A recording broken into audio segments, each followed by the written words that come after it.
예, 안녕하십니까. 오늘은 성경의 이슈별 담론 제1화 기도에 관하여 살펴보도록 하겠습니다. 성경의 맥과 원리 시리즈의 대장정을 마무리하고 이제 강론격인 성경 이슈별 담론의 첫 문을 열게 되었습니다. 이번 시리즈는 앞서 정립한 하나님의 성경 역사 연대기 14,000년의 거대 담론이라는 숲을 바탕으로 성도들이 실제 삶에서 마주치는 구체적인 이슈, 즉 나무들을 정밀 검토하고 담론하는 과정입니다. 그 첫 번째 주제인 기도를 통해서 자유의지를 가진 인간이 어떻게 하나님의 통치에 참여하는지 그 실천적 원리를 살펴보겠습니다. 먼저 이슈별 담론이 왜 필요한가, 왜 나무를 보아야 하는가에 대해서 좀 살펴보도록 하겠습니다. 성경이 거대한 맥락을 잡는 것이 설계도를 이해하는 과정이었다면 이슈별 담론은 그 설계도대로 집을 짓는 과정입니다. 첫 번째, 숲에서 나무로 이론의 실체화입니다. 성경의 맥과 원리 시리즈 결혼부에서 다루었던 하나님의 성경 역사 연대기 14,000년이 대칭 구조와 자유의지를 통한 선의 완성이라는 대원칙은 구체적인 삶의 문제에 대입하여 모든 이슈를 풀 수 있는 마스터키가 될 것입니다. 예를 들어 고난이나 악의 존재와 같은 이슈를 다룰 때 이미 앞서 정립한 하나님의 미션이라는 관점에서 해석하면 성도들께서 훨씬 더 일관성 있고 깊이 있는 답변을 얻게 될 것입니다. 두 번째는 지적 갈등을 해소하는 정밀 타격입니다. 성도님들이 평소 궁금해하지만 쉽게 답을 찾지 못했던 주제들, 예를 들어서 오늘 다루는 기도, 그 다음에 카이로스 및 크로노스 시간, 자유의지와 선악과 나무, 천사, 구약에서 하나님 아들과 네피림, 천국, 불호수, 사탄 세력과 영적 전쟁, 생명과 생명나무, 창조와 진화의 접점 등 이러한 다양한 주제들을 이슈별로 다룬다면 현대인이 흔히 맞닥뜨리는 모순과 궁금증을 성경적, 신학적 관점에서 명쾌하게 해소하여 단순한 지식 전달 및 성경 공부를 넘어선 현대인을 위한 최고의 통찰 플랫폼으로서 자리매김을 하고 가치를 공고히 할 수 있다고 봅니다. 세 번째는 유기적 세계관의 완성입니다. 각 이슈를 다룰 때마다 이 이슈가 하나님의 성경 역사 연대기 14,000년의 시간표 중 어느 지점에 해당하며 어떻게 선의 완성으로 귀결되었는가를 연결함으로써 전편의 연대기적 해석이 단순한 이론이 아닌 인류 역사를 관통하는 실체임과 성경의 대칭적 역사관을 성도님들이 체감하고 성경의 맥과 원리 시리즈 강론과의 유기적인 결합도가 극대화될 것 같습니다. 그럼 이제부터 본격적으로 기도에 관해 살펴보도록 하겠습니다. 제1절입니다. 성경적 기도의 본질적 의미와 해석입니다. 첫 번째, 현상과 문제점입니다. 기도의 종교적 오염입니다. 현재 많은 성도가 행하는 기도는 사실 기도가 아니라 영적 투정 또는 심리적 배설에 가깝습니다. 문제는 통성 기도라는 명목하에 집단적으로 소리를 지르며 카타르시스를 느끼거나 중언부언하며 하나님을 설득하려 합니다. 이는 하나님을 인격적 통치자가 아닌 맹목적인 힘으로 취급하는 일방인적인 태도입니다. 신학적으로 이를 비판하면은 이는 신인 협력설이 오용입니다. 인간이 열심을 내야만 하나님이 움직이신다는 착각은 하나님이 전지전능하심을 부정하는 영적 교만입니다. 두 번째는 기도의 메커니즘입니다. 자유의지와 통치권의 결합입니다. 성경이 말하는 기도는 약자의 하소연이 아니라 하나님의 대리자, 바이스 리전트죠. 우리가 성도가 하나님 대리자 역할을 하는데 이 대리자가 하늘의 법도를 이 땅에 집행하는 행정적 절차적 의미가 있습니다. 신학적으로 해석해 보면은 기도는 신적 협력입니다. 디바인 시너지라고 볼 수 있습니다. 하나님은 인간이 자유의지를 존중하시기에 인간이 기도라는 합법적 요청이 있을 때 비로소 이 땅의 물리적 질서에 개입하십니다. 성경 근거를 좀 보겠습니다. 마태복음 18장 18절입니다. 무엇이든지 너희가 땅에서 매면 하늘에서도 매일 것이요 무엇이든지 땅에서 풀면 하늘에서 풀리리라. 이렇게 기록하고 있습니다. 성경에서 기도는 단순히 인간이 소원을 아뢰는 시간이 아니라 하나님이 주권과 인간의 자유의지가 대칭적으로 만나는 거룩한 접점입니다. 성경 근거를 보겠습니다. 출애굽기 33장 11절입니다. 사람이 자기의 친구와 이야기함과 같이 여호와께서는 모세와 대면하여 말씀하시며 라고 기록하고 있습니다. 신학적으로 이걸 해석해 보면은 기도는 언약적 소통입니다. 하나님은 홀로 일하실 수 있으나 인간이 기도를 합법적 통로로 삼아 이 땅의 역사를 경륜하십니다. 따라서 기도는 하늘의 통치 원리를 이 땅의 물리적 현실로 끌어내리는 영적 집행행위라고 볼 수 있습니다. 세 번째, 기도는 하늘의 보좌를 움직이는 첩경이라고도 볼 수 있습니다.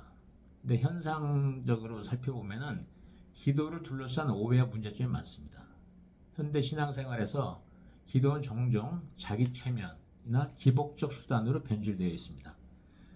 지성이면 감천이라는 말이 있듯이 정성을 들이면 하나님을 설득할 수 있다는 샤머니즘적 사고도 있습니다. 그리고 일방적 요구도 있습니다. 하나님의 통치 계획과 상관없이 개인의 욕망만을 투사하는 도구화하는 그런 측면이 있고요. 공허한 반복도 있습니다.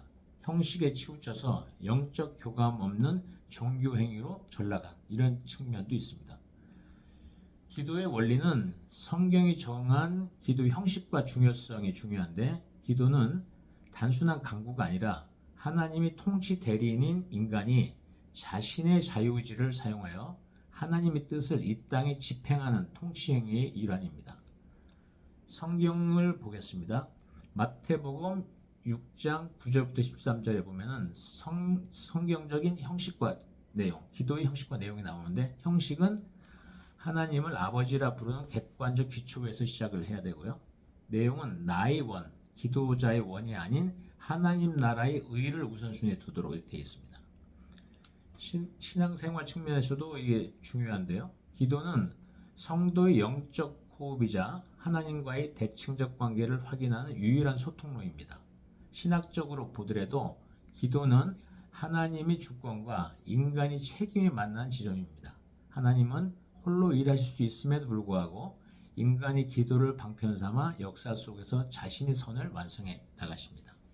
예수 그리스도의 기도 방식은 하나님이 성경 역사 연대기 입각한 우주적 설계도를 이 땅에서 실현하는 강력한 방법으로서 예수 그리스도가 기도를 사용하셨습니다. 2절입니다. 성경이 가르치는 기도의 원형입니다. 즉 그리스도의 기도 방식입니다. 잘못된 종교적 관습을 혁파하고 우리가 회복해야 할 기도의 모습은 분리를 통한 지성적 정렬, 그리고 연합을 통한 공의 집행입니다. 첫째, 그리스도의 기도 방식 중에 첫째입니다. 가장 중요한 것인데요. 골방의 원리입니다. 내밀한 인격적 조우고 은밀함과 하나님과의 독대를 강조하고 있습니다. 성경을 보도록 하겠습니다. 마태복음 6장 6절입니다.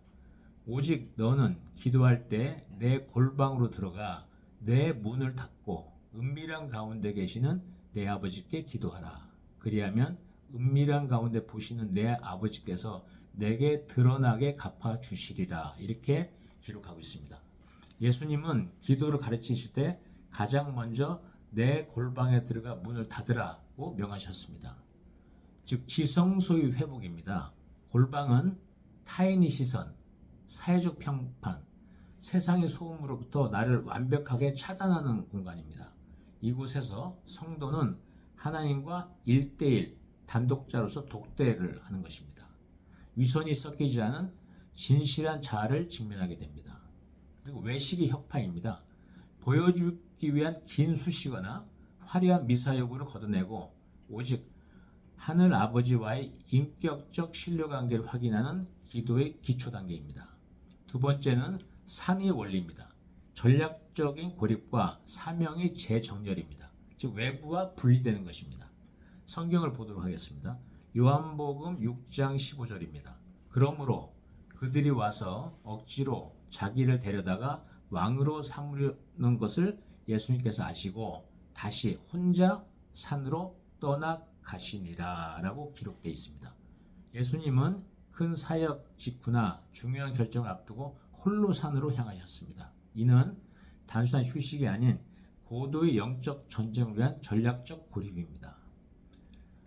즉 군중 심리, 노이즈로부터의 단절입니다.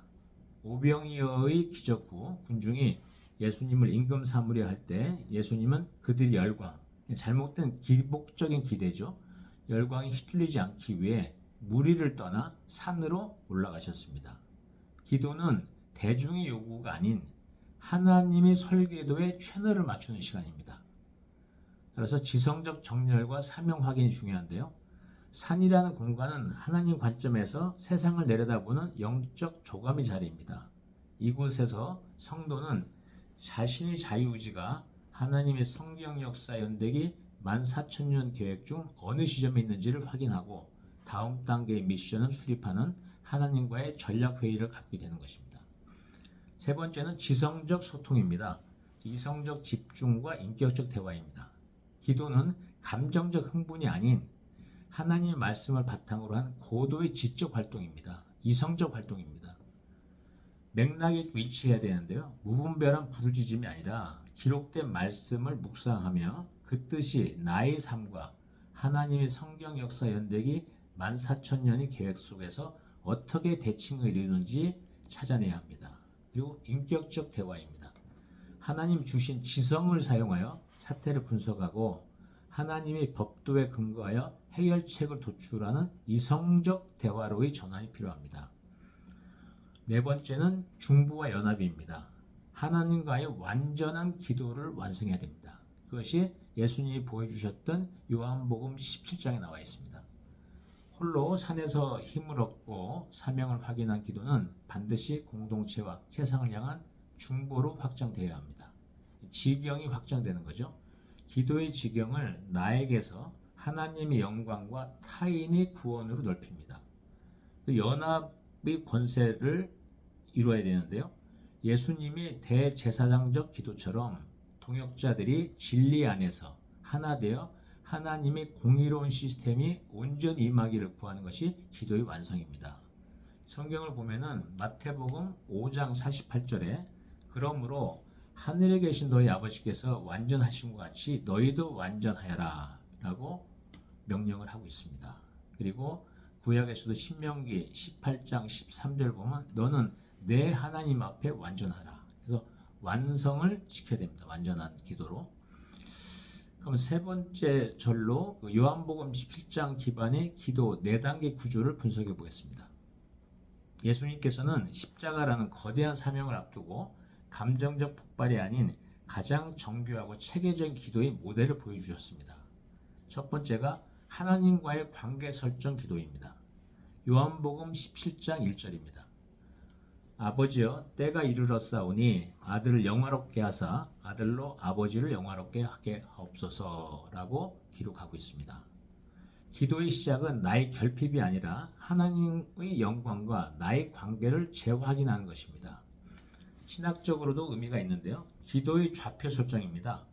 내가 누구의 권세 아래 있으며 내가 수행하는 미션이 어떻게 하나님의 우주운영 설계도 14,000의 설계도에 기여하는지를 선포함으로써 기도의 정당성을 확보하는 단계입니다. 두 번째는 자신이 하나님께 간구하는 기도입니다. 요한복음 17장 4절 5절입니다. 아버지께서 내게 하라고 주신 일을 내가 이루어 아버지를 이 세상에서 영화롭게 하였사오니 중간 생략합니다. 이제도 아버지 앞에서 나를 영화롭게 하옵소서라고 기록하고 있습니다. 개인의 욕망이 나열이 아닌 사명, 미션 완수를 위한 자원과 보존을 구하는 것입니다. 신학적으로 본다면 사명 중심적 간구입니다. 나를 배불리소서가 아니고 내게 맡기신 일의 완성을 위해 나에게 지혜와 능력을 보존하소서라고 구하는 경영자적 관점의 청구서 같은 개념입니다. 세 번째는 다른 사람을 위한 중보 기도입니다. 요한복음 17장 9절 21절입니다. 내가 그들을 위하여 비옵나니 중간 생략하겠습니다. 그들도 다 하나가 되어 우리 안에 있게 하사 세상으로 아버지께서 나를 보내신 것을 믿게 하옵소서라고 기록하고 있습니다. 기도의 지경이 나를 넘어 공동체와 세상을 향한 중보로 확장되는 단계입니다. 신학적으로 본다면 통치 대리인이 중보권 행사입니다. 나 혼자가 아닌 함께 사명을 완수할 동역자, 예를 들어 제자들이라든가 성도들 이런 등등이 되겠죠. 동역자가 하나님의 보호 아래 하나로 결속되기를 구함으로써 전체 시스템의 안정성을 확보하는 전략적 단계입니다. 네 번째는 마무리 기도입니다. 요한복음 17장 24절에서 26절입니다. 내게 주신 자들도 다 나 있는 곳에 나와 함께 있어 중간 생략하겠습니다. 내 영광을 그들로 보게 하시기를 원하옵나이다. 중간 생략하겠습니다. 내가 아버지 이름을 그들에게 알게 하였고 또 알게 하리니 라고 기록하고 있습니다. 기도의 뜻은 현재의 응답을 넘어 영원한 비전과 확신으로 귀결됩니다. 신학적으로 본다면 종말론적 확증입니다. 기도가 일회성 요청으로 끝나는 것이 아니라 최종적으로 승리할 하나님의 나라와 그 영광에 도달할 것임을 선포하며 영적 마침표를 찍는 것입니다. 4절입니다. 그러니까 가장 바람직한 기도의 모형을 봤는데요. 성경에서 금지하는 기도 유형이 있습니다. 첫 번째, 핵심적인 금지 기도입니다. 하나님은 기도의 양보다 질과 방향을 중시하십니다. 성경이 엄격히 금지하는 유형은 다음과 같습니다. 이 문제들은 단순한 취향의 차이가 아니라 인격적 관계를 종교적 퍼포먼스로 전락시킨 본질적인 왜곡입니다. 첫째가 통성기도입니다. 통성기도는 질서 없는 외침과 군중심리가 작용되는 겁니다. 문제의 본질은 골방의 은밀함을 강조하신 예수님의 가르침, 마태복음 6장 6절과 정면 배치됩니다. 주여, 삼창 등 집단적 고성은 개별적 영혼이 하나님과 마주하는 단독자로서의, 즉 하나님과 독대하는 자로서의 시간을 방해합니다. 신학적으로 본다면 기도는 영적 대화이지 물리적 데시벨 경쟁이 아닙니다. 군중 속에 묻혀 소리를 지르는 행위는 자아를 하나님 앞에 노출하기보다 소리에 장막되어 자아를 숨기는 결과를 초래합니다. 성경적 근거를 보겠습니다. 가장 핵심적 근거는 마태복음 7장 21절에서 23절입니다. 나더러 주여 주여 하는 자마다 다 천국에 들어갈 것이 아니요 다만 하늘에 계신 내 아버지 뜻대로 행하는 자라야 들어가리라. 그날에 많은 사람이 나더러 이르되 주여 주여 우리가 주의 이름으로 선지자 노릇을 하며 주의 이름으로 귀신 쫓아내며 주의 이름으로 많은 권능을 행하지 아니하였나이까 하리니 그때 내가 그들에게 밝혀 말하되 내가 너희를 도무지 알지 못하니 불법을 행하는 자들아 내게서 떠나가라 하리라. 이렇게 기록되어 있습니다. 그럼 여기서 예수님이 왜 모른다고 하셨을까요? 통성기도가 자칫 군중심리에 매몰된 질서 없는 외침이 될 때 발생하는 본질적인 문제입니다. 영적 카타르시스와의 혼동입니다. 큰 소리로 외치며 얻는 심리적 해방감을 성령 충만으로 착각합니다. 이는 하나님과의 인격적 만남이 아니라 자기 감정의 분출, 심적 배설에 불과합니다. 지성적 분별과는 너무나 거리가 있습니다. 주여라는 호칭을 주문처럼 반복, 중언부언하는 거죠. 하면서 정작 그 기도가 하나님의 성경의 역사 연대기 14,000년 설계도 중 어느 시험에 부합하는지에 대해서는 이성적 사유가 마비됩니다. 불법, 아노미아인데요. 불법을 자행하는 겁니다. 성경에서 말하는 불법은 법이 없는 상태가 아니라 자기 소견에 옳은 대로 행하는 것입니다. 하나님의 통치 원리를 무시하고 자신의 욕망을 관철하기 위해 소리를 높이는 행위 자체가 영적 불법입니다. 근거를 보겠습니다. 고린도전서 14장 33절에 성도들이 모든 교회에서처럼 하나님은 무질서의 하나님이 아니시오 오직 화평의 하나님이시니라 하는 겁니다. 신학적으로 이걸 해석해 보면 관계가 없는 퍼포먼스입니다. 신학적 이 장면은 통성기도의 장면은 언약적 관계의 결여를 의미합니다. 인격적 알미 없는 상태입니다. 성경에서 안다는 것은 단순한 지식이 아니라 깊은 인격적 교제를 뜻합니다. 통성기도라는 형식이 나 나름의 열심은 증명할지 모르지만 하나님의 세밀한 음성을 듣는 관계의 깊이를 보장하지는 않습니다. 두 번째는 종교적 마술주의로 이를 경계해야 됩니다. 소리를 크게 내거나 능력을 행하는 자, 선지자 노릇한다든가 귀신 쫓는 거라든가 이런 것이 하나님 움직일 수 있다고 믿는 것은 기독교 신앙이 아니라 마술입니다. 하나님은 외형적 경건의 모양이 아닌 그 중심의 자유의지가 하나님 뜻에 굴복했는지를 보십니다. 거짓 경건에 대한 심판입니다. 예수님은 공생의 기간 내내 바리새인들이 보여주는 경건을 비판하셨습니다. 통성기도가 타인에게 나의 간절함을 증명하는 수단이 된다면 그것은 이미 하늘의 상급이 아닌 사람의 인정을 구하는 위선이 됩니다. 두 번째 금지하는 기도는 울부짖는 기도입니다. 이건 감정적 배설과 심리적 투사입니다. 문제의 본질은 격한 감정의 분출을 영적 충만함으로 착각하는 현상입니다. 이는 하나님의 뜻을 찾는 분별보다 자신의 스트레스를 해소하는 카타르시스에 가깝습니다. 금지할 필요성은 신앙을 이성적 판단이 거세된 감정주의로 흐르게 하면은 기도가 끝난 후 삶의 변화, 즉 열매가 맺는 삶의 변화보다는 일시적인 감정적 후련함에만 안주하게 됩니다. 성경 근거를 보겠습니다. 열왕기상 18장 26절부터 29절에 보면은 바알 선지자들이 몸을 상하며 큰 소리로 부르짖었으나 응답이 없었던 모습과 대조가 됩니다. 세 번째는 보여주는 기도입니다. 사회적 위선과 관객을 의식하는 겁니다. 문제의 본질은 기도의 대상이 하나님이 아닌 주변 사람이 되는 순간 기도는 영적 소통이 아니라 자기 과시의 도구가 됩니다. 이는 기도의 방향성 자체가 180도 뒤집힌 상태입니다. 하나님께 향해야 할 영광을 기도자가 가로채는 영적 도둑질이라고 볼 수 있습니다. 성경 근거를 보겠습니다. 마태복음 6장 5절입니다. 그들은 사람에게 보이려고 회당과 큰 거리 어귀에 서서 기도하기를 좋아하느니라 라고 비판하셨습니다. 네 번째는 중언부언하는 기도입니다. 주문적 반복과 인격의 상실입니다. 문제의 본질은 같은 말을 반복하면 신이 감동할 것이라는 생각은 하나님을 인격적으로 아버지가 아닌 자동 판매기로 취급하는 것과 같습니다. 금지할 필요성은 기도가 주문, 만트라라고 하죠. 주문이 되면은 인간의 자유의지는 사라지고 기계적 행위만 남습니다. 이는 지성을 갖춘 자유의지 참여를 원천 봉쇄를 하게 됩니다. 성경 근거를 보겠습니다. 마태복음 6장 7절입니다.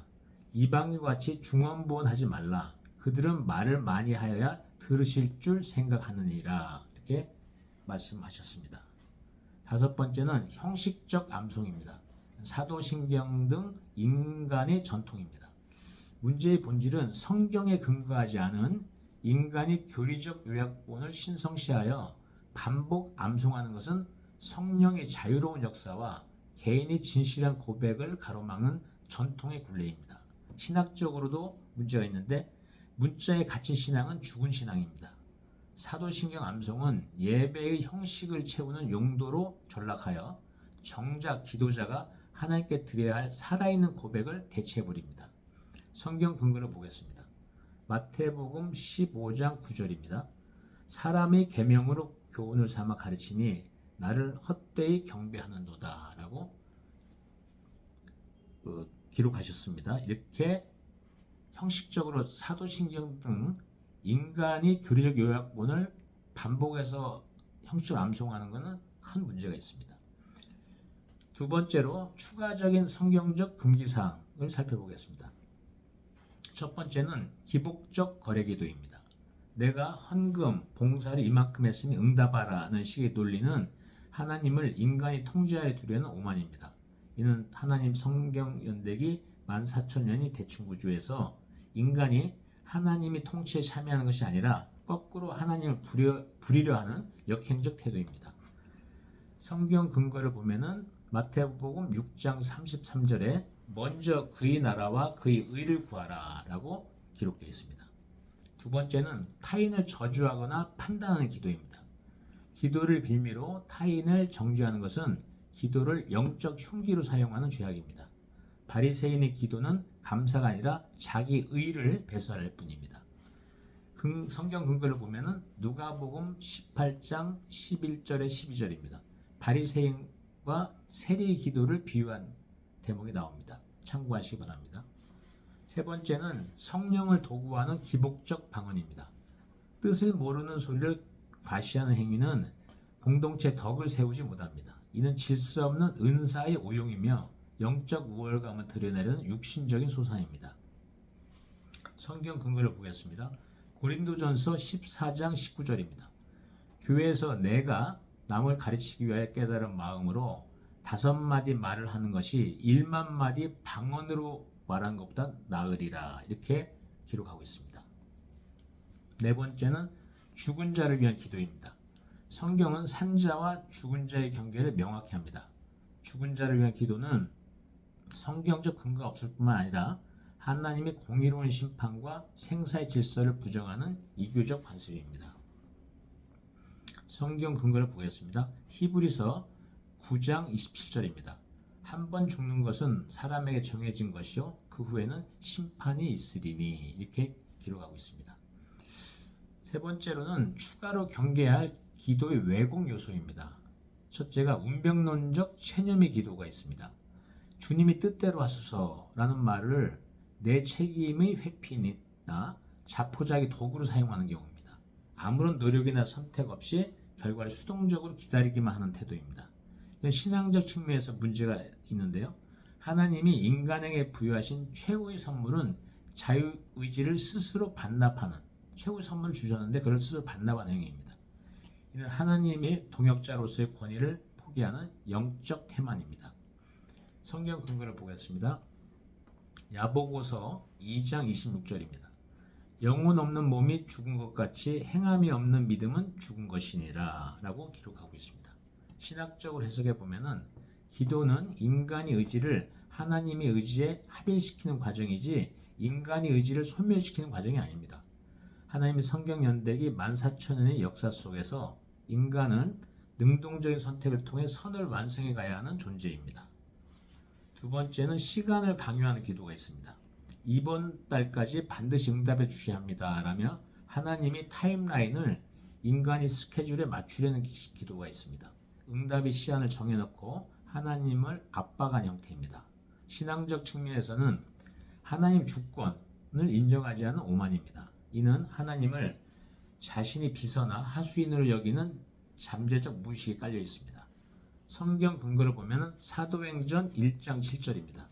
이르시되 때와 시기는 아버지께서 자기 권능에 두셨으니 너희가 알 바 아니요 라고 기록하고 있습니다. 신학적 해석에 보면 하나님 성경 역사 연대기 14,000년이라는 거대하고 정밀한 시간표 속에서 하나님 움직이십니다. 인간의 조급함은 대칭적 역사의 맥락을 읽지 못하는 영적 근시안에서 비롯됩니다. 세 번째는 정보 제공형 기도가 있습니다. 하나님, 지금 한국 경제가 어렵고 제 사업의 상황은 이러이러합니다 라며 하나님이 모르시는 정보를 브리핑하듯이 나열하는 기도가 있습니다. 신앙적 측면에서 문제가 있는데요. 하나님의 전지전능하심에 대한 불신입니다. 상황 설명에 치우치다 보니 정작 중요한 내면의 변화와 뜻의 분별을 놓치게 됩니다. 성경 근거를 보겠습니다.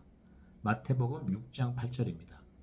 구하기 전에 너에게 있어야 할 것을 하나님 너희 아버지께서 아시느니라, 이렇게 기록하고 있습니다. 신학적 해석에 보면은 기도는 지식을 전달할 수단이 아니라 이미 모든 것을 아시는 하나님 앞에서 내 마음의 동기와 방향을 수정하여 하나님과 정렬시키는, 얼라이먼트 시키는 과정입니다. 기도의 3대 심층적 왜곡 형태를 한번 분석해 보겠습니다. 첫째는 영적 책임 전가의 기도가 있습니다. 하나님이 다 알아서 해주시겠지라며 정작 본인이 감당해야 할 구체적인 전략 수립이나 실행을 기도로 대체해버리는 형태입니다. 신앙적 측면에서 문제는 이는 신뢰가 아니고 태만입니다. 하나님은 인간을 로봇이 아닌 자유의지를 가진 동역자로 만드셨는데 기도를 게으름의 면죄부로 삼는 것입니다. 성경 근거를 보겠습니다. 출애굽기 14장 15절입니다. 여호와께서 모세에게 이르시되 너는 어찌하여 내게 부르짖느냐 이스라엘 자손에게 명령하여 앞으로 나아가게 하고라고 기록되어 있습니다. 부르짖기만 하고 하는 모세에게 지팡이를 두고 나아가라는 명령하시는 장면이 되겠습니다.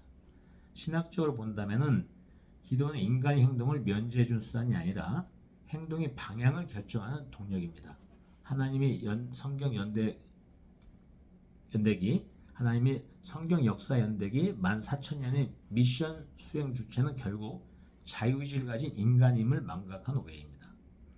두 번째는 자기 의를 강화하는 그런 기도입니다. 기도를 하면 할수록 겸손해지는 것이 아니라 나는 이렇게 매일 새벽 기도를 한다는 영적 우월감에 빠져서 자기 고집과 편견을 하나님 뜻으로 확증하는 수단으로 삼는 경우입니다. 신앙적 측면에서 문제가 있는데요. 기도가 하나님과의 소통이 아닌 자의 우상화, 자기를 우상화하는 것이죠. 그로 변질되는 것입니다. 자기 생각, 기도를 통해 성역하여 타인의 조언이나 성경의 객관적 원리조차 무시하게 만듭니다. 성경 근거를 보겠습니다. 이사야 1장 15절에 너희가 손을 펼칠 때 내가 내 눈을 너희에게서 가리고 너희가 많이 기도할지라도 내가 듣지 아니하리니 이는 너희 손에 피가 가득함이라 라고 기록하고 있습니다. 신학적으로 본다고 해도 기도는 나를 죽이고 하나님의 설계를 수용하는 과정, 자기 비움의 과정이라고 볼 수 있습니다. 그러나 왜곡된 기도는 오히려 거짓자를 강화하는 독이 됩니다. 세 번째는 맥락 없는 파편적 기도가 있습니다. 인류 구원과 하나님의 14,000년의 거대 담론이라는 큰 그림 속에서 현재의 사건을 바라보지 못하고 당장 눈앞의 이익이나 일시적인 위기 모면에만 매몰된 기도입니다. 신앙적 측면에서도 문제가 있는데 영적 시야가 좁아져 하나님의 거대한 경륜을 보지 못하게 됩니다. 이는 마치 전체 설계도를 무시하고 벽돌 한 장 한 장의 모양에만 집착하는 건축가와 같습니다. 성경 근거를 보겠습니다. 마태복음 16장 23절입니다. 내가 하나님의 일을 생각하지 아니하고 도리어 사람의 일을 생각하는도다 라고 기록하고 있습니다. 신학적으로 해석해 본다면 기도는 영적 조감도를 확인하는 시간입니다. 현재의 고난이나 축복이 대칭적 역사관 속에서 어떤 위치에 있는지 파악하지 못하는 기도는 방향을 잃은 화살과 같습니다. 제5절입니다. 하나님의 복이 임하는 하나님으로부터 복을 받을 수 있는, 쉽게 말해서요. 하나님의 복이 임하는 기도 방법을 한번 살펴보겠습니다. 첫째는 현상을 한번 분석해 보는데요. 현상은 복의 통로를 막는 영적 뇌물이 많습니다. 많은 성도가 복을 받기 위해 정성을 들이거나 통성기도를 한다든가 금식을 한다든가 하나님을 설득하려고 합니다. 그렇지만 문제는 이 하나님을 뇌물에 움직이는 분으로 오해하는 것과 같습니다. 이런 기도는 복의 통로를 여는 것이 아니라 오히려 하나님과의 인격적 관계를 왜곡하여 복의 근원을 차단합니다. 신학적으로 본다 하더라도 복은 인간이 공로로 획득한 보상이 아니라 하나님의 주권 안에서 흐르는 은혜의 유통입니다. 원리를 살펴보겠습니다. 하나님의 복을 줄 수밖에 없는 기도의 조건이 있습니다. 하나님은 복을 주시는 걸 좋아하시고 복을 많이 주시는 분이지만 그 복이 공의의 법에 어긋나지 않게 주십니다. 성도가 복을 받기 위한 기도는 다음의 원리를 충족을 해야 합니다. 기복 기도가 무조건 나쁜 게 아닙니다. 하나님 복을 주시는 걸 좋아하시기 때문에 다만 하나님으로부터 복을 받기 위해서는 이런 조건을 갖춰야 됩니다. 첫째는 그릇이 준비입니다. 복을 담을 수 있는 정체성입니다. 하나님은 누구에게 복을 주실지를 먼저 보십니다. 성경의 근거를 보겠습니다. 시편 1편 1절에 3절입니다. 복 있는 사람은 중간 생략합니다. 오직 여호와의 율법을 즐거워하여 중간 생략하겠습니다. 그는 시냇가에 심은 나무가 철을 따라 열매를 맺으며 이렇게 기록되어 있고요. 신학적으로 해석해 본다면 복은 소유, 해빙의 문제가 아니고 존재, 비잉의 문제입니다. 내가 하나님의 통치 파트너, 즉 우리가 살펴봤던 제3기 선의 완성 주체라는 이러한 통치 파트너란 정체성을 확립하고 기도할 때 하나님은 그 사명을 감당할 운영 자금으로서의 복을 무한히 보내주십니다. 두 번째는 방향일치입니다. 하나님의 설계도와 동기화돼야 됩니다. 정렬이 돼야죠. 얼라이먼트. 하나님은 당신의 큰 계획, 14,000년의 설계도와 일치하는 기도에 즉각 응답하십니다. 성경적 근거를 보겠습니다. 마태복음 6장 33절입니다. 먼저 그의 나라와 그의 의를 구하라. 그리하면 이 모든 것을 너희에게 더하시리라 라고 기록하고 있습니다. 개인이 복을 구하되 그것이 어떻게 하나님의 나라, 예를 들어서 공의로운 경제질서 수립 등 이런 하나님 나라에 기여할 것인지를 명시해야 됩니다. 이것이 바로 목적 지향적 강구입니다. 바람직한 기도 구조를 갖춰야 됩니다. 복을 확증하기 위해서는 앞에서 살펴봤던 4단계 프로세스가 있어야 되는데요. 기도의 4단계 구조에서 살펴봤던 것을 복의 관점에 재구성하면 다음과 같습니다. 첫째는 하나님과의 관계 설정입니다. 감사의 선포죠. 복의 근원이신 아버지, 저를 복의 통로로 삼아주시니 감사합니다. 이미 복을 받은 신분임을 선포하는 겁니다. 앞에 2가지 조건을 다 갖춰야 되죠. 두 번째는 자신을 위한 간구입니다. 사명적 청구입니다. 주신 사명을 완수하기 위해 제게 건강, 물질, 지혜라는 복이 필요합니다. 이는 제 영광이 아닌 하나님의 선을 완성하기 위함입니다. 한 거고요. 타인을 위한 충고입니다. 복이 유통이죠. 저에게 부어주신 이 복이 주변 동역자들과 시스템으로 흘러가게 하소서. 복이 정체를 막지 않는 복이 유통자로서의 자세를 보여줘야 합니다. 마무리 기도에서는 승인이 확산입니다. 하나님은 구하는 자에게 좋은 것을 주시는 분임을 믿고 이 모든 복이 이미 제 삶에 임했음을 선포합니다. 라고 하는 것입니다. 네 번째는 하나님의 성경 연대기 14,000년과의 맥락을 잘 얼라이먼트, 정렬하는 것이 되겠습니다. 그래서 우리가 살고 있는 제3기 성도가 받는 실체적 복입니다. 앞에 살펴본 대로 제2기 회복기에는 이때의 복은 주로 고난 중의 위로와 영적 회복이었습니다. 우리가 살고 있는 현재 제3기 완성기는 현재 우리가 누려야 할 복은 실행의 복입니다. 성도 각자가 자기 영역에서 하나님의 공의를 실체화할 수 있도록 하는 환경적, 물질적, 지적 축복이 폭발적으로 임하시기 때문에 거기에 맞춰서 기도를 하시면 되겠습니다. 제6절입니다. 개선점 및 실천적 재현입니다. 자유의지를 통한 선의 완성을 위해 우리의 기도는 다음과 같이 변화되어야 합니다. 첫째, 내 뜻에서 그의 뜻으로 전환되어야 됩니다. 기도의 시작을 요구사항의 나열이 아닌 하나님의 설계도, 큰 설계도 안에서 나의 위치를 확인하는 것에서 출발해야 합니다. 두 번째는 전략적 기도입니다. 당면한 고난을 해결해달라는 기도보다는 이 고난이 선의 완성 과정 중 어느 연단 단계에 있는지 깨닫게 해달라는 통찰 중심의 기도가 필요합니다. 세 번째는 동역자로서의 선포입니다. 기도를 단순히 뭐 해주십시오라는 수동적 요청이 아니라 하나님의 대리자로서 하늘의 뜻이 이 땅에 이루어질지어다 라고 선포하는 능동적 통치행위로 인식해야 합니다. 결론을 맺어보겠습니다. 성경적 기도의 참된 가치에 따라서 개선 방향을 잡아야 됩니다. 위에 살펴본 그리스도의 기도 방식 그리고 모든 금지 기도 사항을 종합해 볼 때 참된 기도의 정의는 다음과 같이 정립될 수 있을 것입니다. 기도는 인간의 자유의지가 하나님의 영원한 설계도인 성경 역사 연대기 14,000년과 연대기 14,000년 그 역사 연대기와 공명하여 이 땅에 하나님의 통치권을 실현하는 고도의 영적 소통의 첩경입니다. 하나님과 성도의 교회에서의 기도 방침을 마지막으로 정리해 보겠습니다.